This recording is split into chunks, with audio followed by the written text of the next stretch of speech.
नमस्कार, स्वागत है study with Ravi YouTube channel में। आज हिंदी टीजीटी का प्रैक्टिस सेट नंबर 20 कराएंगे, जिसमें महत्वपूर्ण 125 प्रश्न हैं। तो प्लीज़ वीडियो को लास्ट तक देखें और चैनल को सब्सक्राइब नहीं किया हो तो चैनल को प्लीज़ सब्सक्राइब कर लें। तो चलिए शुरू करते हैं। पहला प्रश्न है, अंधा युग नाटक की समस्या क्या है? पारिवारिक समस्या, युद्ध और उसके बाद की समस्या, सामाजिक समस्या या फिर राजकाज की समस्या। तो अंधा युग नाटक की जो समस्या है वो है ऑप्शन नंबर ए, पारिवारिक समस्या। और ये धर्मवीर भारती का नाटक है। प्रश्न नंबर 2 है, अपेक्षा पत्रिका के संपादक हैं तेज सिंह, पंकज बिष्ट, जयप्रकाश करदम या फिर अशोक मिश्र। तो इसका सही आंसर है, अपेक्षा पत्रिका के जो संपादक हैं वो हैं ऑप्शन नंबर ए, तेज सिंह। प्रश्न नंबर 3 है, कल्पना पत्रिका के संपादक कौन थे? अज्ञेय, बद्री विलास या फिर रघुवीर सहाय या धर्मवीर भारती। तो इसका सही आंसर है, कल्पना पत्रिका के जो संपादक थे वो थे धर्मवीर भारती।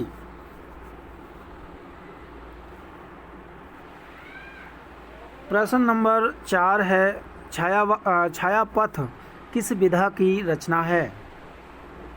एकांकी, संस्मरण, गद्य काव्य या फिर रिपोर्टाज। तो छायापथ जो है वो है गद्य काव्य। Option number C is right answer.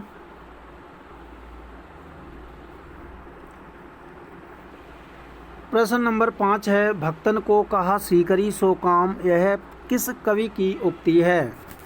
Nanddas की, परमानंद दास की, कुंभन दास की या फिर तुलसीदास की। तो भक्तन को कहा सीकरी सो काम, यह उक्ति जो है वो कुंभन दास की है। प्रश्न नंबर 6 है, सही युग्म का चयन कीजिए। भगवत शरण उपाध्याय, विलायत यात्रा, देवेंद्र सत्यार्थी, तूफानों के बीच, राम वृक्ष बेनीपुरी, हिमालय यात्रा या फिर मोहन राकेश, आखिरी चट्टान तक। तो इसमें से जो सही है विकल्प वो है option number D, Mohan Rakesh की ये आखिरी चट्टान तक ये रचना है और ये यात्रा वृत्त है।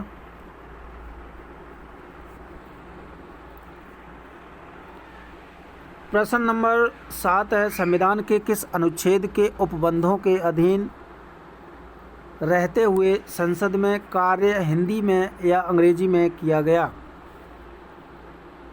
अनुच्छेद 342, अनुच्छेद 344 या फिर अनुच्छेद 350 या फिर अनुच्छेद 348।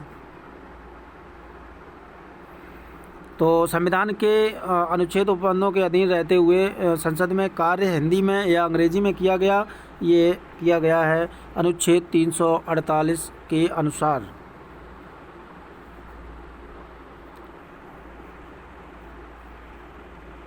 प्रश्न नंबर 8 है, संविधान की 8वीं अनुसूची में बोडो, डोंगरी, मैथिली और संताली भाषाओं को किस वर्ष सम्मिलित किया गया? 1992 में, 1993 में या फिर 2003 में या फिर 2004 में। तो संविधान की 8वीं अनुसूची में बोडो, डोंगरी, मैथिली और संताली भाषा को सम्मिलित किया गया, वो किया गया है ऑप्शन नंबर सी 2003 में। प्रश्न नंबर 9 है, कुटज निबंध के लेखक हैं रामचंद्र शुक्ल, रामविलास शर्मा, विद्यानिवास मिश्र या फिर हजारी प्रसाद द्विवेदी। तो इसका सही आंसर है, कुटज निबंध के लेखक हैं option number D, Hazari Prasad Dwivedi.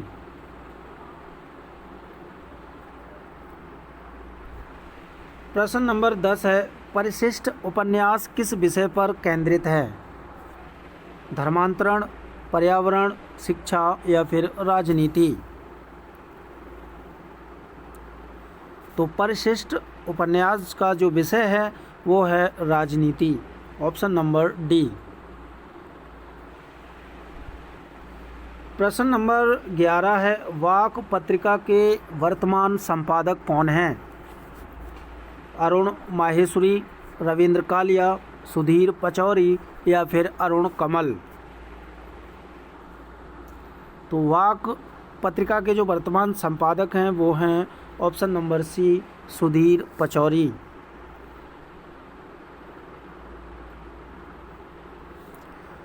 प्रश्न नंबर 12 है कि पाली पद की बहुमान्य व्युत्पत्ति है।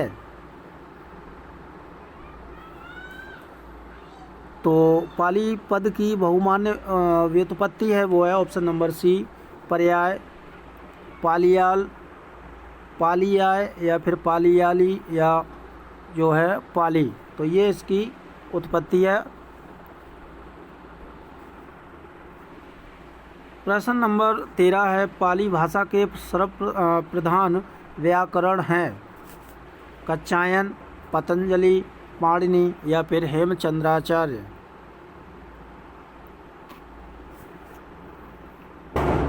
तो इसका सही आंसर है ऑप्शन नंबर ए, कात्यायन। ये पाली भाषा के सर्वप्रधान व्याकरण हैं।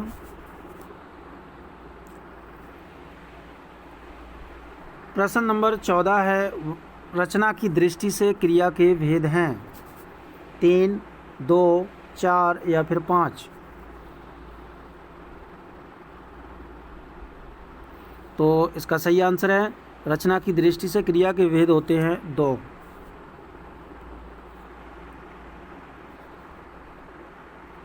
प्रश्न नंबर 15, या रा ला वा व्यंजनों को कहते हैं? स्पर्श व्यंजन, अंतस्थ व्यंजन, ऊष्म व्यंजन या फिर इनमें से कोई नहीं?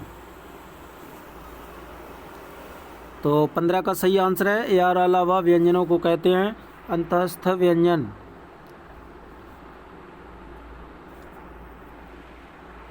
प्रश्न नंबर 16, सदियों का संताप किस कवि की कृति है?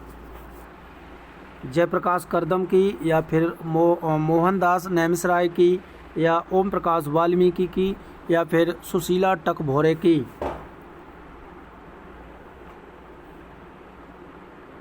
तो सदियों का संताप ये जो कृति है वो है ऑप्शन नंबर सी, ओम प्रकाश वाल्मीकि की। प्रश्न नंबर 17 है, मन्नू भंडारी ने अपनी किस कृति का स्वयं नाट्य रूपांतरण किया? आपका बंटी, महाभोज, यही सच है या फिर स्वामी?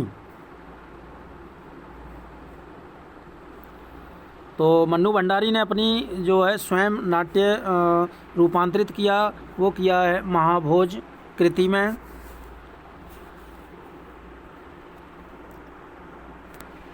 प्रश्न नंबर 18, देव रचित अष्टयाम ग्रंथ का विषय वस्तु है?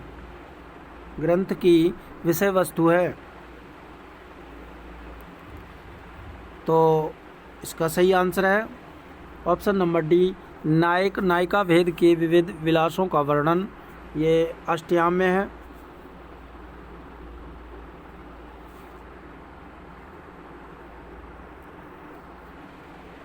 प्रश्न नंबर 19, भारत सरकार के शिक्षा मंत्रालय के अधीन वैज्ञानिक और तकनीकी शब्दावली आयोग की स्थापना किस वर्ष हुई थी? 1960 में, 1961 में या 1962 में या फिर 1963 में? तो इसका सही आंसर है 1961 ईस्वी में। प्रश्न नंबर 20, लाठी शब्द का अर्थ सहारा अर्थ विकास की किस प्रक्रिया के अंतर्गत होता है?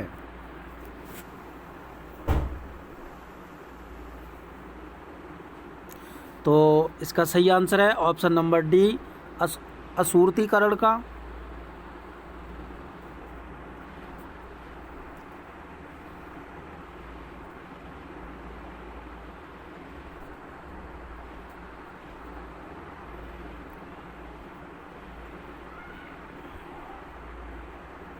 तो अगला प्रश्न है,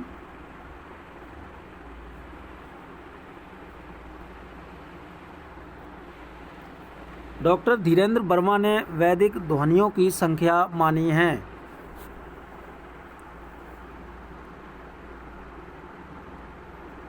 तो डॉक्टर धीरेन्द्र वर्मा ने वैदिक ध्वनियों की जो संख्या मानी है वो मानी है 13 स्वर, 39 व्यंजन, 52 टोटल 52 वर्ण।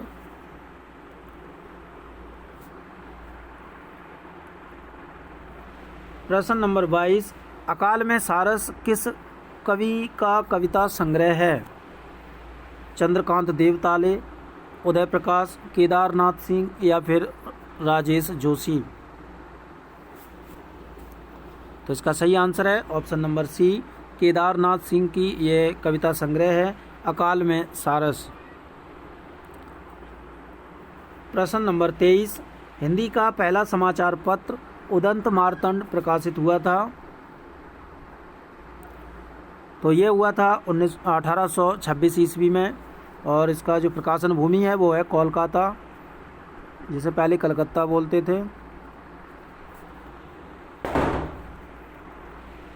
प्रश्न नंबर 24 है, आचार्य शुक्ल ने एडविन आर्नल्ड के आख्यान काव्य लाइट ऑफ एशिया का बुद्ध चरित नाम से किस भाषा में अनुवाद किया? खड़ी बोली में, अवधी में, ब्रज भाषा में या इनमें से कोई नहीं? तो इसका सही आंसर है ऑप्शन नंबर सी, ब्रज भाषा में। प्रश्न नंबर 25, हंस पत्रिका का प्रकाशन कहाँ से हुआ? मुंबई से, बनारस से, दिल्ली से या फिर जयपुर से? तो इसका सही आंसर है, हंस पत्रिका का जो प्रकाशन हुआ था वो हुआ ऑप्शन नंबर बी, बनारस से। प्रश्न नंबर 26, पद्मावत में कुल सर्गों या खंडों की संख्या कितनी है? 57, 56, 55 या 54? तो इसका सही आंसर है ऑप्शन नंबर ए, 57 सर्ग हैं पद्मावत में, यदि ये जायसी की रचना है।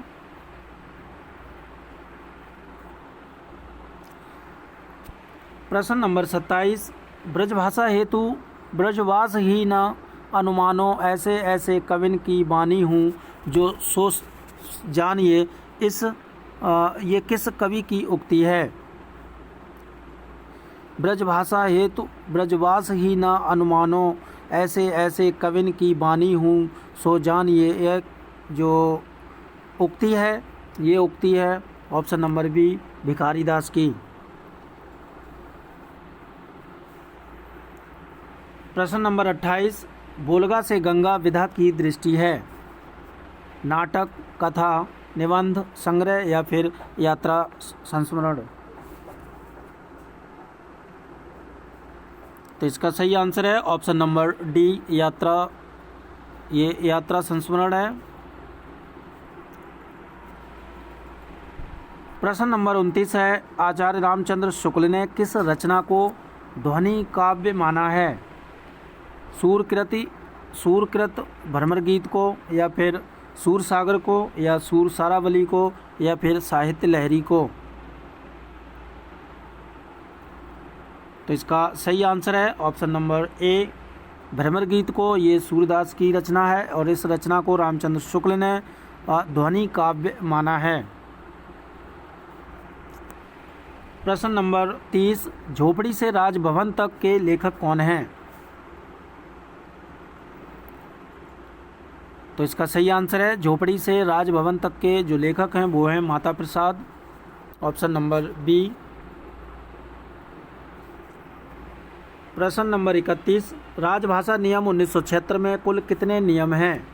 10, 11, 12 या 13? तो इसका सही आंसर है, राजभाषा नियम 1976 में जो नियम हैं वो हैं ऑप्शन नंबर सी, 12 नियम। प्रश्न नंबर 32 है,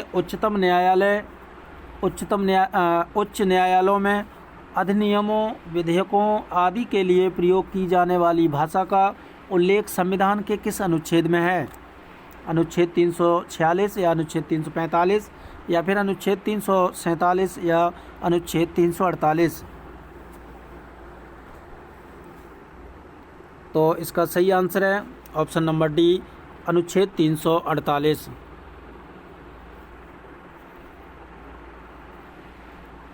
प्रश्न नंबर 33 है कि हिंदी की वैज्ञानिक एवं तकनीकी शब्दावली के निर्माण हेतु संस्कृत शब्दों को प्राथमिकता देते हुए उपयोगी शब्द ग्रहण किए जाते हैं। हिंदी भाषा से या मराठी भाषा से या बांग्ला भाषा से या सभी मान्यता प्राप्त भारतीय भाषाओं से। तो इसका सही आंसर है ऑप्शन नंबर डी, सभी मान्यता प्राप्त भारतीय भाषाओं से। प्रश्न नंबर 34 है, मानक हिंदी व्याकरण में कारक वह कारण कोटि है जो, तो मानक हिंदी व्याकरण में कारक वह व्याकरण है जो संज्ञा अथवा सर्वनाम पद का क्रियापद से संबंध व्यक्त करती है। तो ऑप्शन नंबर डी इसका सही है। प्रश्न नंबर 35, साक्षात रसमूर्ति किस कवि को कहा गया है? तुलसीदास को, सूरदास को या घनानंद को या रसखान को? तो साक्षात रसमूर्ति कहा गया है ऑप्शन नंबर सी, घनानंद को। प्रश्न नंबर 36, राघवाचेतन का संबंध है राम कथा से, कृष्ण कथा से, संत काव्य से या पद्मावत से? तो राघवाचेतन का जो संबंध है वो है ऑप्शन नंबर डी, पद्मावत से। प्रश्न नंबर 37, कामायनी के आनंदवाद से का दार्शनिक आधार है? अद्वैतवाद, शैवागम, रहस्यवाद या फिर विशिष्टाद्वैतवाद? तो इसका सही आंसर है शैवागम।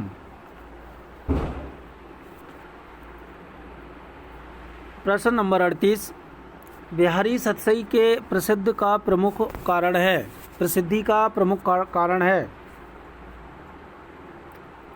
तो बिहारी सतसई की जो प्रसिद्धि का मुख्य कारण है वो है ऑप्शन नंबर ए, कल्पना की समाहार की शक्ति।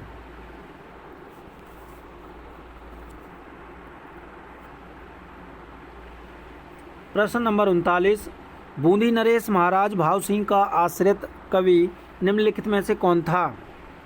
बिहारी, बोधा, मतीराम या ठाकुर? तो बूंदी नरेश महाराज भाव सिंह का आश्रित कवि इनमें से जो थे वो थे मतीराम। प्रश्न नंबर 40, कामता प्रसाद गुरु का हिंदी व्याकरण विषयक ग्रंथ जो नागरी प्रचारणी सभा काशी से प्रकाशित हुआ था उसका नाम था? तो इसका सही आंसर है हिंदी व्याकरण।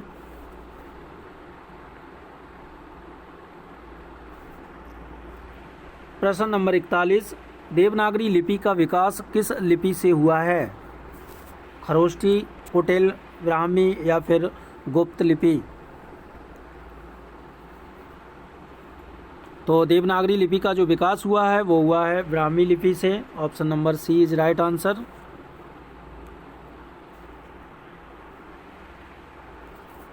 प्रश्न नंबर 42 है कि सुनीति कुमार चटर्जी ने आधुनिक भारतीय आर्य भाषाओं के अंतर्गत पूर्वी हिंदी को किस शाखा के भीतर रखा है? उदीच्य, प्रतीच्य, प्राच्य या फिर दक्षिणात्य?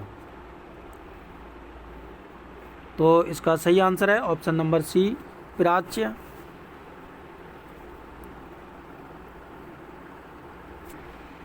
प्रश्न नंबर 43 है, सर्वनाम का रूपांतर किस कारण से नहीं होता है? वचन, लिंग, पुरुष या फिर कारक?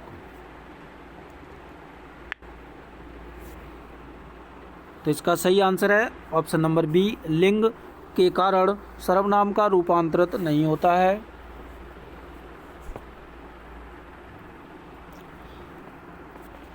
प्रश्न नंबर 44, हिंदी के सर्वनाम में कारक के कितने भेद होते हैं? 8, 9, 7 या 6?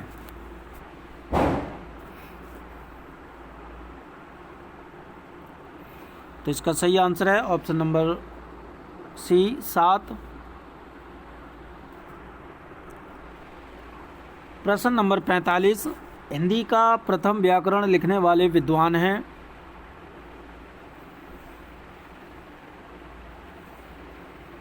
तो हिंदी का प्रथम व्याकरण लिखने वाले विद्वान हैं जोशुआ केटलर, ऑप्शन नंबर ए।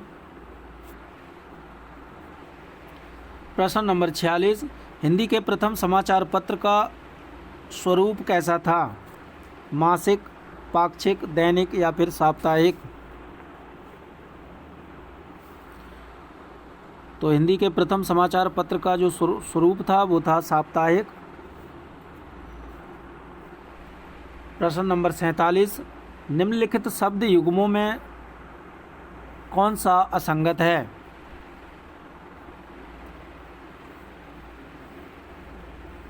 तो इनमें से जो असंगत है वो है ऑप्शन नंबर डी, कारतूस, ये अंग्रेजी भाषा का शब्द नहीं है। अफसोस, ये फारसी का है। कैंची तुर्की का है। गमला पुर्तगाली है।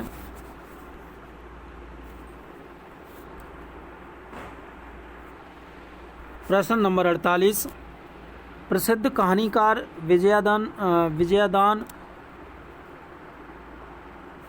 देथा की उस कहानी का नाम क्या है जिसे अमोल पालेकर ने पहली नाम से फिल्म बनाई थी?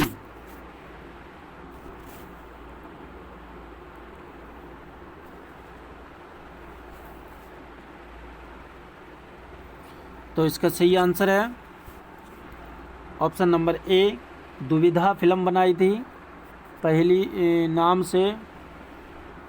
तो ये कहानी है दुविधा और इस कहानी पर ये पहली फिल्म बनाई थी अमोल पालेकर ने। प्रश्न नंबर 49, अपरूप का कवि किसे कहते हैं? जयशंकर प्रसाद को, विद्यापति को, बिहारी को या निराला को?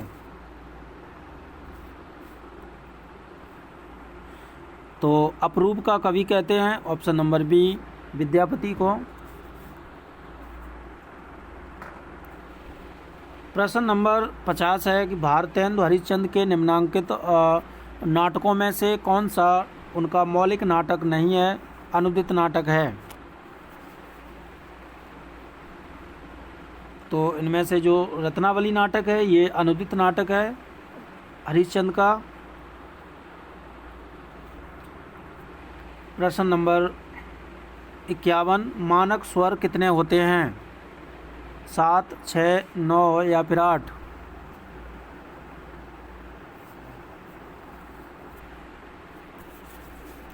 मानक स्वर जो होते हैं वो होते हैं ऑप्शन नंबर डी, 8।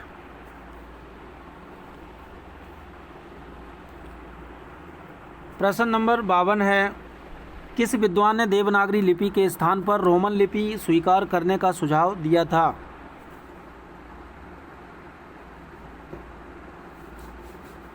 तो देवनागरी लिपि के स्थान पर रोमन लिपि स्वीकार करने का सुझाव दिया था ऑप्शन नंबर ए, सुनीति कुमार चटर्जी ने।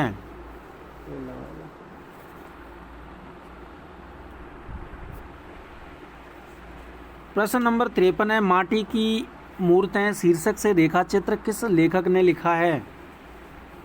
रांगे राघव ने, फणीश्वर नाथ रेणु ने, महादेवी वर्मा ने या फिर रामवृक्ष बेनीपुरी ने? तो माटी की मूर्तें शीर्षक से जो रेखा चित्र लिखा है वो लिखा है option number D, Rambriksh Benipuri ने। दोस्तों प्लीज़ वीडियो को शेयर ज़रूर करें और सब्सक्राइब कर लें। प्रश्न नंबर 54 है, परिंदे कहानी को हिंदी की पहली कहानी किस आलोचक ने माना है?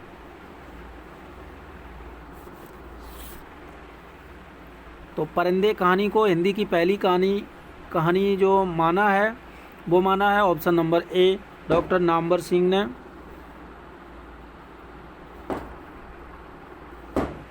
प्रश्न नंबर 55, मित्र संवाद पत्र साहित्य किनके बीच लिखे गए पत्रों का संग्रह है?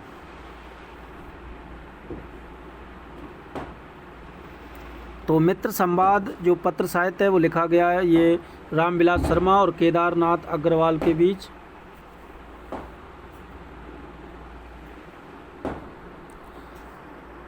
प्रश्न नंबर 56 है, लगता नहीं है दिल मेरा आत्मकथा की लेखिका कौन है? कृष्णा अग्निहोत्री, मैत्री पुष्पा, मन्नू भंडारी या फिर पद्मा सचदेवा? तो इसका सही आंसर है लगता नहीं है दिल मेरा। ये आत्मकथा की लेखिका हैं कृष्णा अग्निहोत्री।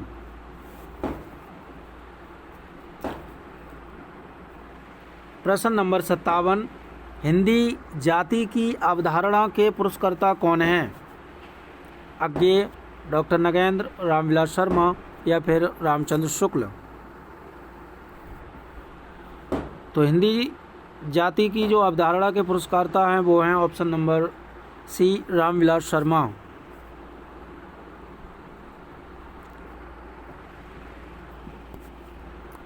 प्रश्न नंबर 58, इनमें से कौन सी कृति प्रतिबंधित रही? भारत भारती, चिंगारियाँ, बंदिनी, झांसी की रानी? तो इनमें से जो प्रतिबंधित रही थी वो रही थी ऑप्शन नंबर बी चिंगारियाँ।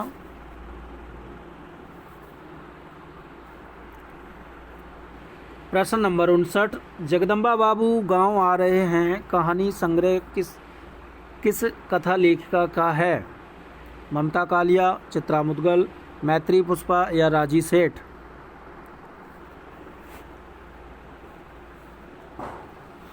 तो जगदम्बा बाबू गांव आ रहे हैं कहानी संग्रह की जो लेखिका हैं वो हैं option number B Chitra Mudgal.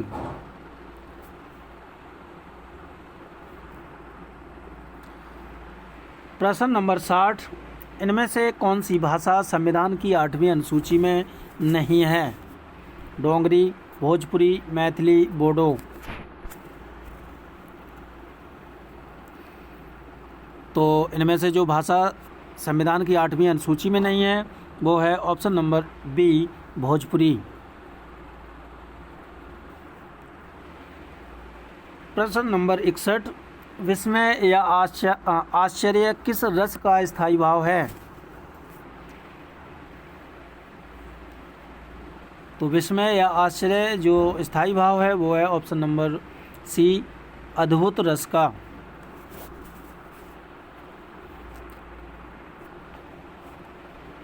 प्रश्न नंबर 62, आचार्य रामचंद्र शुक्ल के अनुसार सूर काव्य की ऐसी कौन बड़ी भारी विशेषता है जो तुलसीदास में उतनी नहीं? यहाँ सूरदास है।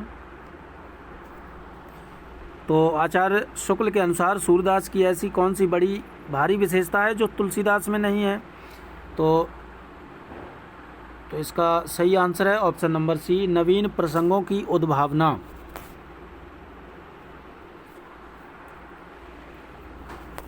प्रश्न नंबर 63 है कि भाषा वह साधन है जिसके द्वारा मनुष्य अपने विचार दूसरों पर भली भांति प्रकट कर सकता है और दूसरों के विचारों को स्पष्टता समझ सकता है। यह परिभाषा किसकी है?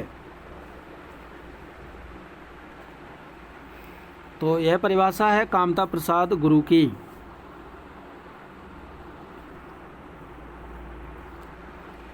प्रश्न नंबर 64 है, लोकनायक वही हो सकता है जो समन्वय करने का अपार धैर्य लेकर आया हो। उनका सारा काव्य समन्वय की विराट चेष्टा है। इन पंक्तियों के लेखक कौन हैं? तो लोकनायक वही हो सकता है जो समन्वय करने का अपार धैर्य लेकर आया हो। उनका सारा काव्य समन्वय की विराट चेष्टा है। इन पंक्तियों के लेखक हैं आचार्य हजारी प्रसाद द्विवेदी।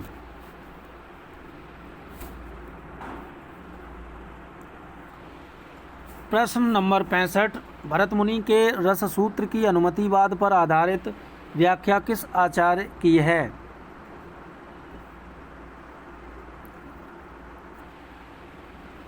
तो इसका सही आंसर है ऑप्शन नंबर सी, शंकुक। प्रश्न नंबर 66, सर्वप्रथम किस आलोचक ने अपने किस ग्रंथ में देव बड़े हैं कि बिहारी विवाद को जन्म दिया?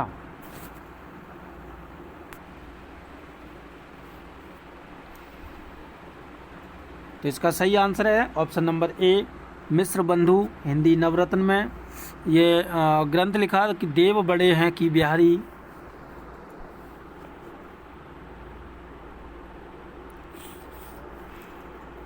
प्रश्न नंबर 67, बांधा था विदु को किसने, इन काली जंजीरों से मणि वाले फड़ियों का मुख क्या भरा हुआ हीरों से, इन पंक्तियों में कौन सा अलंकार है?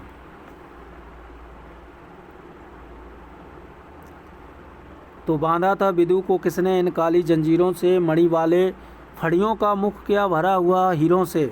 तो इसमें जो अलंकार है वो है ऑप्शन नंबर बी, रूप का सियोक्ति अलंकार।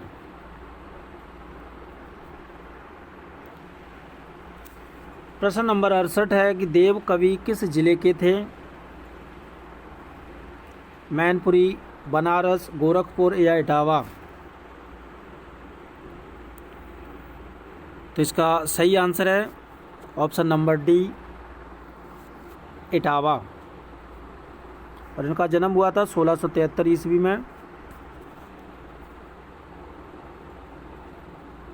अगर इनका गांव पूछा जाए तो वो है कुशमरा।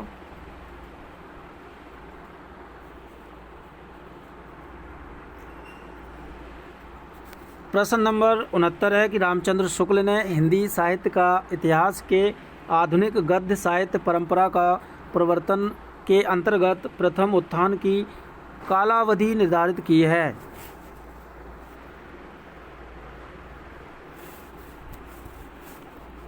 तो ये की है संवत 1925 से 1950 विक्रमी तक।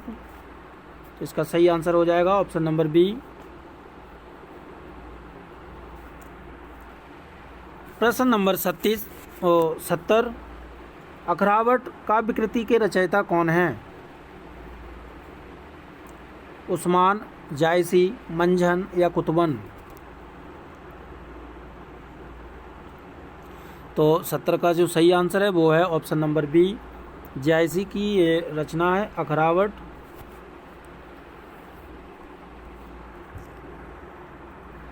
प्रश्न नंबर 71, आलपीन और गमला किस विदेशी भाषा के शब्द हैं? तो आलपीन और गमला जो हैं वो पुर्तगाली भाषा के शब्द हैं। Option number D is right answer.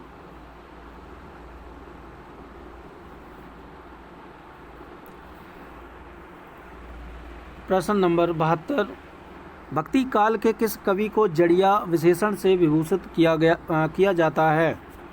चतुर्भुज दास को, नंददास को, सूरदास को या फिर परमानंद दास को। तो जो जड़िया नाम से जो प्रसिद्ध कवि हैं वो हैं ऑप्शन नंबर बी, नंददास।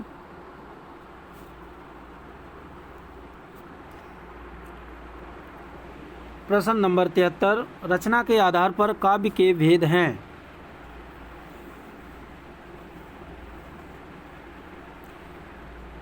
तो रचना के आधार पर काव्य के भेद हैं ऑप्शन नंबर बी, 3।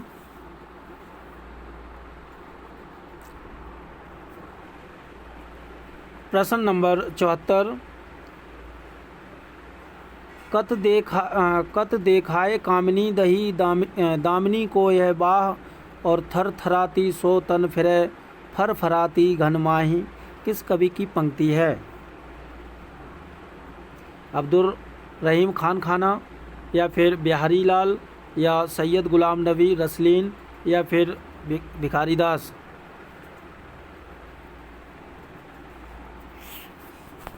तो ये पंक्ति जो है कत देखाए कामिनी दही दामिनी को यह वाह और थर थराती सो तन फिरे फरफराती घन माही, ये पंक्ति है बिहारी की।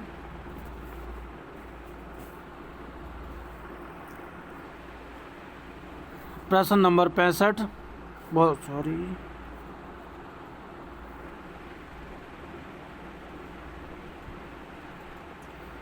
प्रश्न नंबर 75, हिंदी के मध्यकाल का भक्ति आंदोलन भारतीय चिंतन धारा का स्वाभाविक विकास है, किस कवि की पंक्ति है? तो हिंदी के मध्यकाल का भक्ति आंदोलन भारतीय चिंतन धारा का स्वाभाविक विकास है, यह पंक्ति है आचार्य हजारी प्रसाद द्विवेदी की।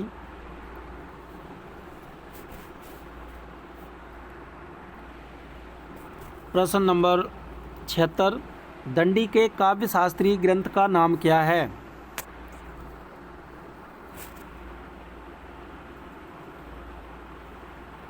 तो दंडी के काव्य शास्त्रीय ग्रंथ का नाम है ऑप्शन नंबर सी, काव्यादर्श। प्रश्न नंबर 77, सन 1954 में प्रकाशित नई कविता पत्रिका के संपादक थे?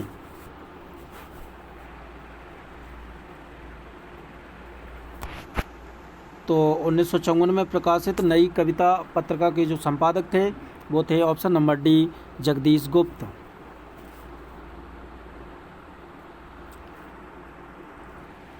प्रश्न नंबर 78, खलठाई का दूसरा नाम है? बघेली, बुंदेली, ब्रजी या फिर छत्तीसगढ़ी?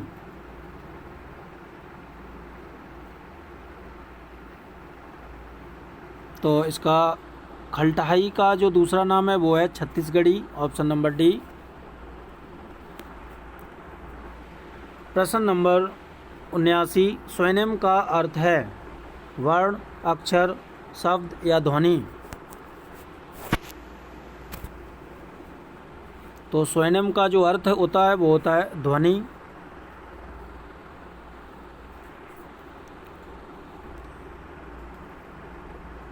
प्रश्न नंबर 80, गोस्वामी तुलसीदास ने रघुनाथ गाथा रामचरितमानस की रचना किस उद्देश्य से की है?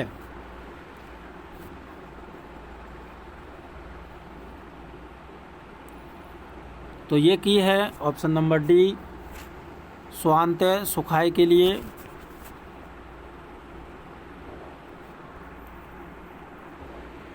प्रश्न नंबर 81, विरुद्धों या सामंजस्य विषयक सिद्धांत किसने प्रतिपादित किया है?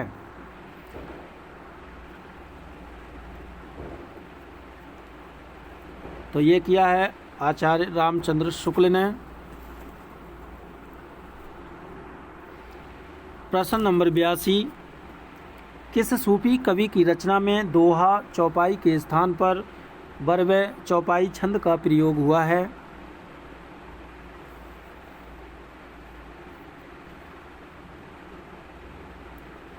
तो ये हुआ है ऑप्शन नंबर ए, नूर मोहम्मद की रचना में।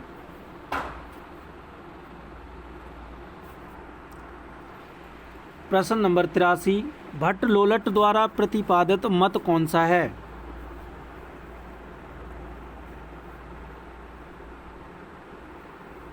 तो भट्ट लोलट द्वारा प्रतिपादित मत है वो है ऑप्शन नंबर ए, उत्पत्तिवाद।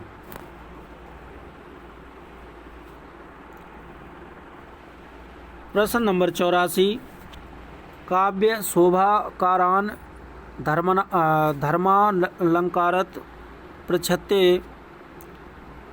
उक्ति के लेखक कौन हैं?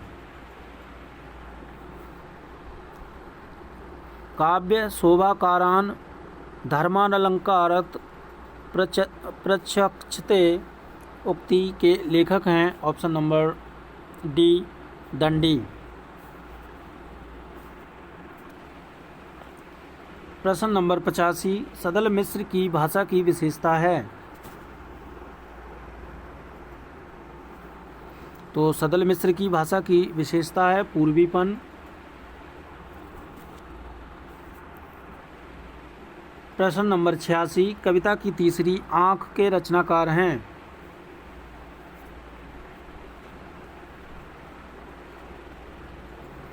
तो कविता की तीसरी आंख के रचनाकार हैं प्रभाकर क्षत्रिय।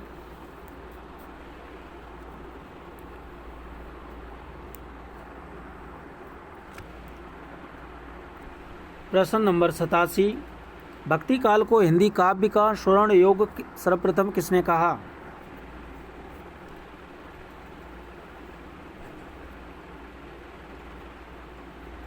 तो भक्ति काल को हिंदी काव्य का स्वर्ण युग कहा है ऑप्शन नंबर सी, ग्रियर्सन ने।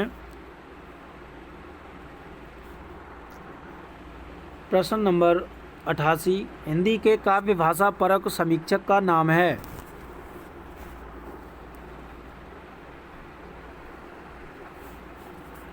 तो ये हैं रामस्वरूप चतुर्वेदी। ये हिंदी के काव्य भाषा परक समीक्षक हैं। प्रश्न नंबर 89, संवेदनात्मक ज्ञान और ज्ञानात्मक संवेदन सूत्र के प्रयोक्ता हैं? संवेदनात्मक ज्ञान और ज्ञानात्मक संवेदन सूत्र के प्रयोक्ता हैं ऑप्शन नंबर सी, मुक्तिबोध।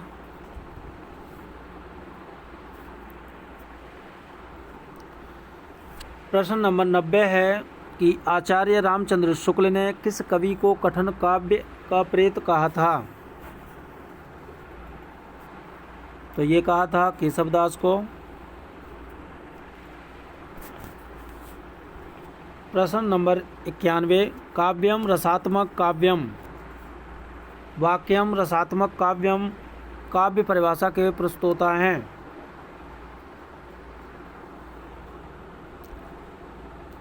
तो ये वाक्यम रसात्मक काव्य में ये जो पंक्ति है वो है ऑप्शन नंबर डी, आचार्य विश्वनाथ की। प्रश्न नंबर 92, तुलसीदास चंदन घिसें के लेखक हैं?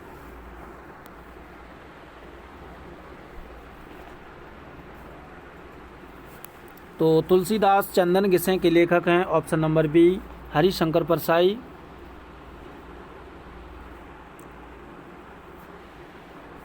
प्रश्न नंबर 93, कुट्टी चाटन नाम से हिंदी के किस साहित्यकार ने निबंध लिखे हैं? तो कुट्टी चाटन नाम से हिंदी के जो निबंध लिखे हैं वो लिखे अज्ञेय ने।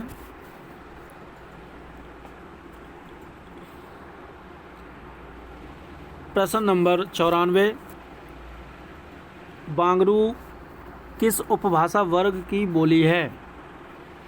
पश्चिमी हिंदी, पूर्वी हिंदी, बिहारी हिंदी या फिर पहाड़ी हिंदी? तो बांगरू जो है वो ऑप्शन नंबर ए, पश्चिमी हिंदी की उपभाषा वर्ग की बोली है। प्रश्न नंबर 95, उदयभान चरित के लेखक हैं? लल्लूलाल, सदल मिश्र, सदाशुकलाल या फिर इंसा अल्लाह खां?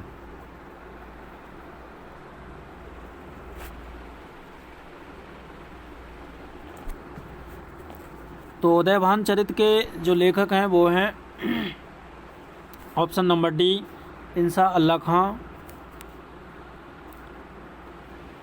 प्रश्न नंबर 96, अमन का राग के लेखक कौन हैं? तो अमन का राग के लेखक हैं ऑप्शन नंबर सी, शमशेर बहादुर सिंह। प्रश्न नंबर 97, काल क्रमानुसार इन रचनाओं को सही क्रम इंगित कीजिए।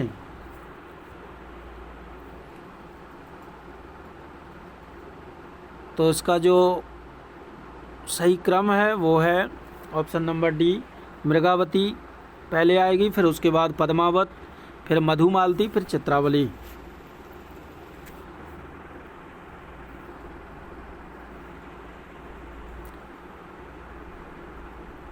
प्रश्न नंबर 98, प्रकाशन वर्ष के अनुसार निम्नलिखित आत्मकथाओं का सही अनुक्रम बताइए। तो इसका जो सही अनुक्रम है वो है ऑप्शन नंबर डी, अर्ध कथानक, फिर टुकड़े टुकड़े दास्तान, फिर आज के अतीत, मुड़ मुड़ कर देखता हूँ, ये लास्ट में आएगी।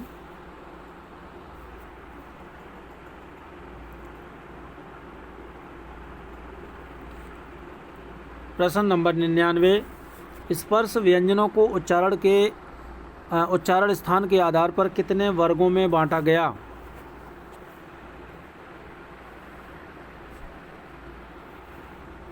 तो ये बांटा गया 5 भागों में।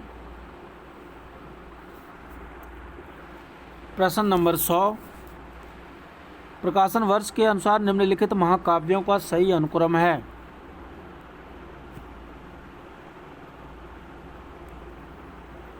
तो इसका सही आंसर है ऑप्शन नंबर बी, प्रिय प्रवास, फिर साकेत, फिर कामायनी, फिर उर्वशी। प्रश्न नंबर 101, रामनरेश त्रिपाठी ने हिंदी, उर्दू, बंगला और संस्कृत की लोकप्रिय कविताओं का संकलन कितने भागों में किया?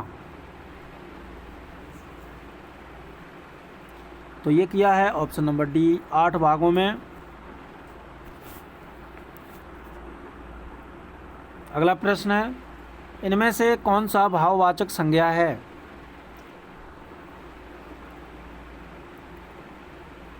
तो इनमें से जो भाववाचक संज्ञा है वो है बचपन।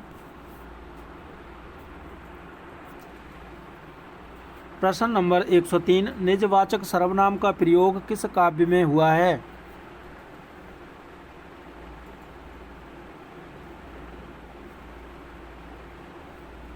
तो निजवाचक सर्वनाम का प्रयोग हुआ है आप भला तो जग भला, ऑप्शन नंबर डी।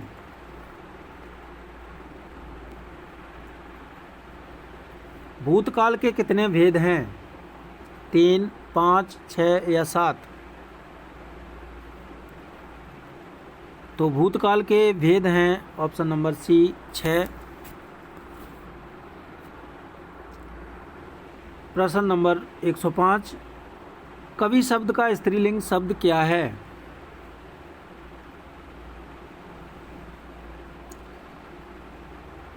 तो कवि का होता है कवयित्री, और ये वर्तनी में भी आता है बहुत। प्रश्न नंबर 106, पवन का संधि विच्छेद क्या है?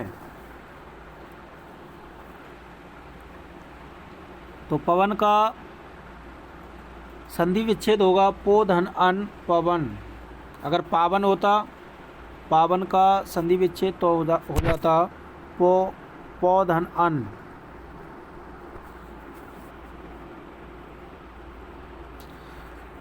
प्रश्न नंबर 107,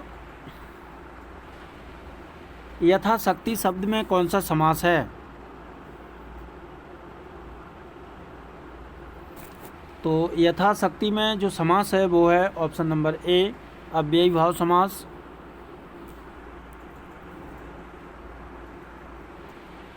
प्रश्न नंबर 108, कविता में मुक्त छंद का प्रयोग किसने आरंभ किया था? निराला ने, पंत ने, प्रसाद ने या केदारनाथ ने? तो कविता में मुक्त छंद का प्रयोग प्रारंभ किया था, वो किया था ऑप्शन नंबर ए, निराला ने। प्रश्न नंबर 109, मधुर मधुर मेरे दीपक जल में कौन सा भाव व्यक्त हुआ है? श्रृंगार, विरह, करुणा या फिर विरह और रहस्य? तो मधुर मधुर मेरे दीपक जल में, इनमें इस पंक्ति में जो भाव व्यक्त हुआ है वो हुआ है ऑप्शन नंबर डी, विरह और रहस्य। प्रश्न नंबर 110, हिमाद्री तुंग विरंग से क्या है? प्रेम गीत, शोक गीत, हास्य गीत या फिर प्रयाण गीत?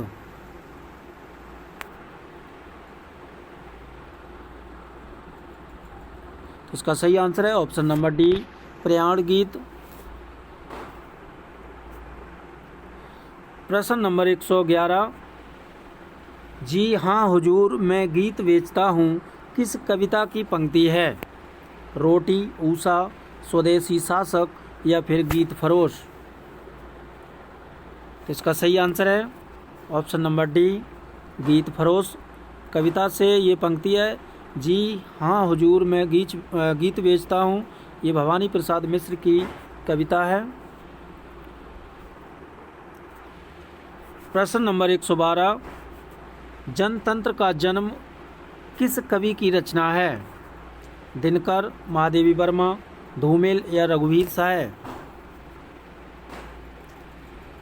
तो इसका सही आंसर है जनतंत्र का जन्म, ये रचना है ऑप्शन नंबर ए, दिनकर की। प्रश्न नंबर 113, इनमें से कौन आंचलिक कथाकार है?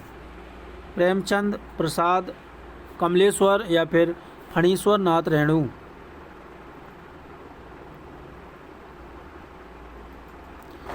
तो इनमें से जो आंचलिक उपन्यासकार या फिर कथाकार हैं वो हैं option number D, Phanishwar Nath Renu. प्रश्न नंबर 114, अगलू चौधरी और जुम्मन शेख किस कहानी के पात्र हैं? पंच परमेश्वर, सुभान खां या फिर वापसी या फिर परिंदे? तो अलगू चौधरी और जुम्मन शेख ये जो पात्र हैं वो हैं ऑप्शन नंबर ए, पंच परमेश्वर कहानी के, और इस कहानी के लेखक हैं मुंशी प्रेमचंद।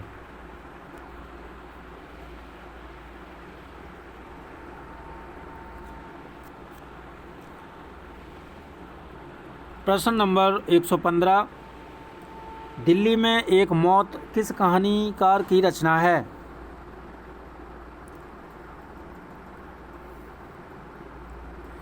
तो दिल्ली में एक मौत, ये जो कहानी है वो है कमलेश्वर की।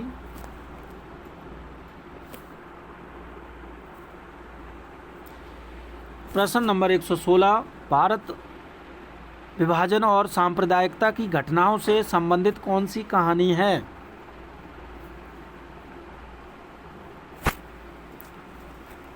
तो भारत विभाजन और सांप्रदायिकता की घटनाओं से संबंधित जो कहानी है वो है ऑप्शन नंबर डी, मलबे का मालिक।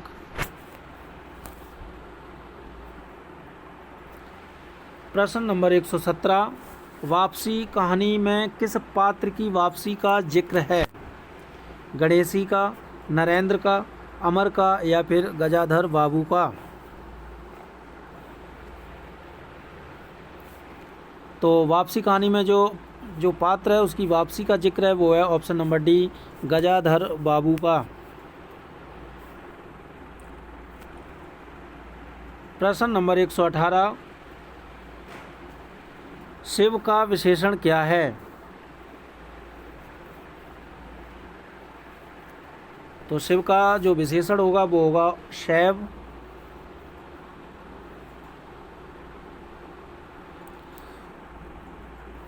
प्रश्न नंबर 119, अंधे की लकड़ी का अर्थ है? तो अंधे की लकड़ी का अर्थ है एकमात्र सहारा।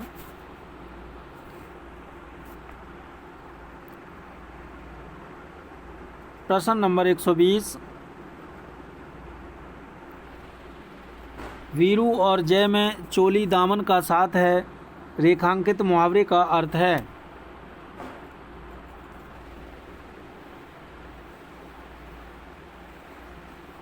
तो वीरू और जय में चोली दामन का साथ है, इस मुहावरे का जो अर्थ है वो है ऑप्शन नंबर ए, एक दूसरे पर निर्भरता।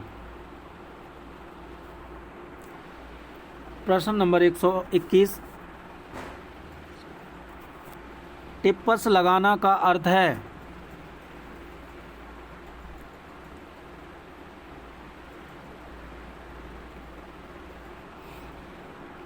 तो इसका सही आंसर है ऑप्शन नंबर बी, सिफारिश करना। प्रश्न नंबर 122, जो गणना योग्य ना हो उसके लिए एक शब्द क्या होगा? तो जो गणना योग्य ना हो उसके लिए एक शब्द होगा असंख्य।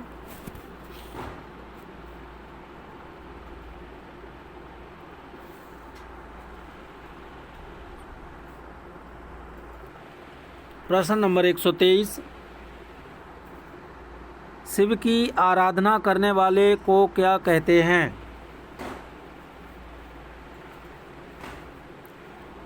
तो शिव की आराधना करने वाले को कहते हैं शैव।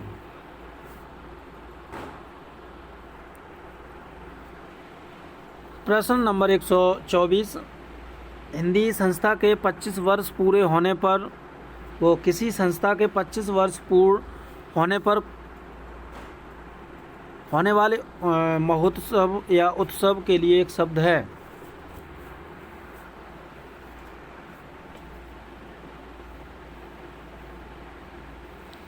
तो किसी संस्था के 25 वर्ष अगर पूरे हो जाएं तो वहाँ पे जो उत्सव किया जाता है वो उसे कहते हैं रजत जयंती।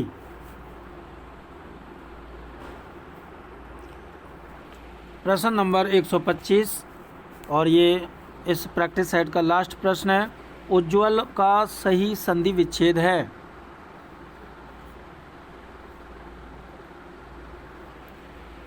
तो इसका सही आंसर है उज्ज्वल का जो सही संधि विच्छेद होगा वो होगा उत धन ज्वल। Option number B is right answer. तो ये थे महत्वपूर्ण 125 प्रश्न अच्छे लगे हों तो प्लीज़ वीडियो को लाइक शेयर और चैनल को सब्सक्राइब ज़रूर करें। Thank you.